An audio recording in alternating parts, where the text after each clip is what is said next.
talk with you a little bit about how we're going to change our production at Steepleview Farm this year. You know, we've called ourselves an experimental produce farm for many years. I keep telling people I'm going to keep experimenting with anything I can until I get it right, and I've not run out of things to experiment with yet.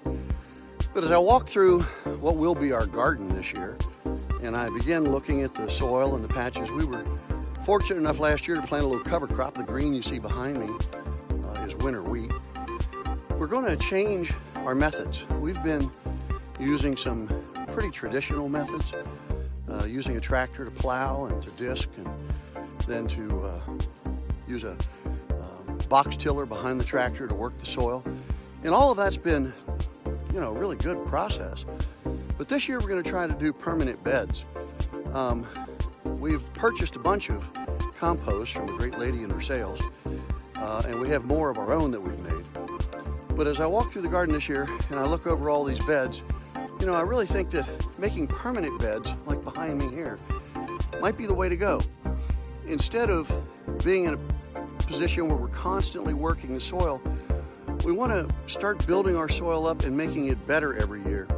Not just deal with what we've got, but add to it, amend the soil with good organic materials.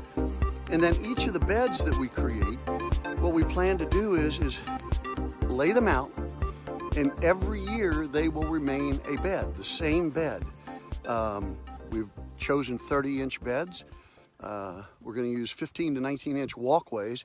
Might be a little bit wide, but my goal is to be able to flame weed them and keep the weeds down rather than having to cultivate, use a tiller or mower or trimmer or anything like that. And as we build the beds up and we end up with better soil, and then we also bring our weeds under control using some of the methods identified by Colin Crickmore at Neversink Farm in upstate New York, I think that we might ultimately take what's really good soil here to begin with, and it's been worked very well for many years. We've removed most of the rocks, and we got a lot of the weeds under control. The ground really stays pretty weed free as long as we stay on it. We cultivate, hand cultivate. But I think that this year what we're going to do is we're going to really change our focus entirely. We're going to not come through here with tractors. I've got a BCS. I'm going to be using a BCS with a rototiller on the back. But rather than churning the soil, as you know that a rototiller does, and mixing the soil and destroying the soil structure, we bought a new unit from Earth Tools here in Owen County, Kentucky. And that new unit is called a depth control system, and it's a roller that goes on the back of the tiller. And the idea is that you can lower the roller down and raise the tiller tines up so that you're really just disturbing the very top part of the soil where the weeds are going to germinate. And if we can get our soil ready, flame weed it, and then plant without any biodegradable plastic or any other mulch of any sort, I think we're going to be able to avoid weeds in the future. And by making them permanent beds, once the weed pressure is gone, we'll be in a much better position to keep the beds in place in the winter, bring them back in the spring without a lot of heavy equipment, without a lot of tillage. And that does a couple of things. First and foremost, you know, we have a hard time getting into this garden sometimes early enough in the spring. I mean, the ground just isn't right. It's too muddy. It's too wet. You know, you can't till soil, you can't plow soil until it's exactly right. It's got to crumble in your hands. It makes a mud ball. It's too tight. And you know, we've had a lot of wet springs, so it's been hard to get out here early enough to really get the ground ready. By creating permanent beds, we're going to avoid the need to bring that heavy equipment in. And that means that we're going to be able to work the ground when the top is ready, not when it's ready 12 inches down. That's a much more difficult task.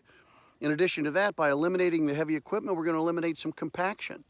So we won't have as much in the way of pathways that are compacted by tractor tires that become hard to hand till and hand weed using a hoe or a collinear hoe.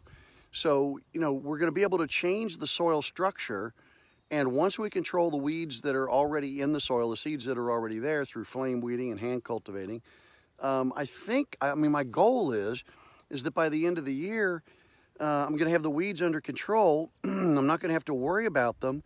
And then going into the next year, as long as I'm not churning that soil up and turning up a new a seed bank of weeds that have been laying underneath there. I'm going to have the opportunity to control the weeds a year in advance. So going into the second season, I shouldn't even have as much weed pressure as I did the first year. And then every year after that, it should get easier. I think that our methodology has been right. It's been very traditional. It was what I was taught when I first bought a farm 30 some odd years ago. It was the way in which all of my neighbors were taking care of their soil and preparing it to plant. So I don't fault myself or anybody else for doing what was traditionally done in this area. But you know, I've been studying quite a bit, reading quite a bit, read a lot of books, and watched a lot of videos. And I think I've learned enough about how to do this that the goal is to apply some of that more modern knowledge and more modern techniques and some more modern technology to the process.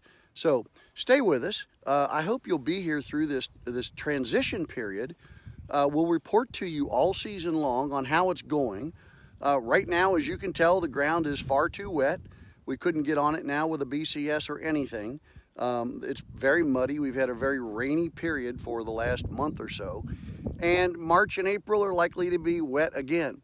But as soon as the opportunity arises, we're going to implement our new process at Steeple View Farm and try and keep you updated all year long on how it's going. Along the way, as we learn things, we hope to have some more seminars here at the farm. We had one gathering in the greenhouse in January. Very well attended. I think people got a lot of good information there. The reviews were good, the comments were good. So I feel like we have some information that we've gathered that we can share with you. And we plan to do that in a variety of ways. This little video series, this vlog series is going to be part of it. And of course, I'll show you around the farm and everything else that we're doing every day to kind of bring you into our lives a little bit more so you know what we're doing and so you can feel a little bit more a part of it. That's kind of what this is all about. So, hey, great to have you with us. Good seeing you. We'll see you again soon.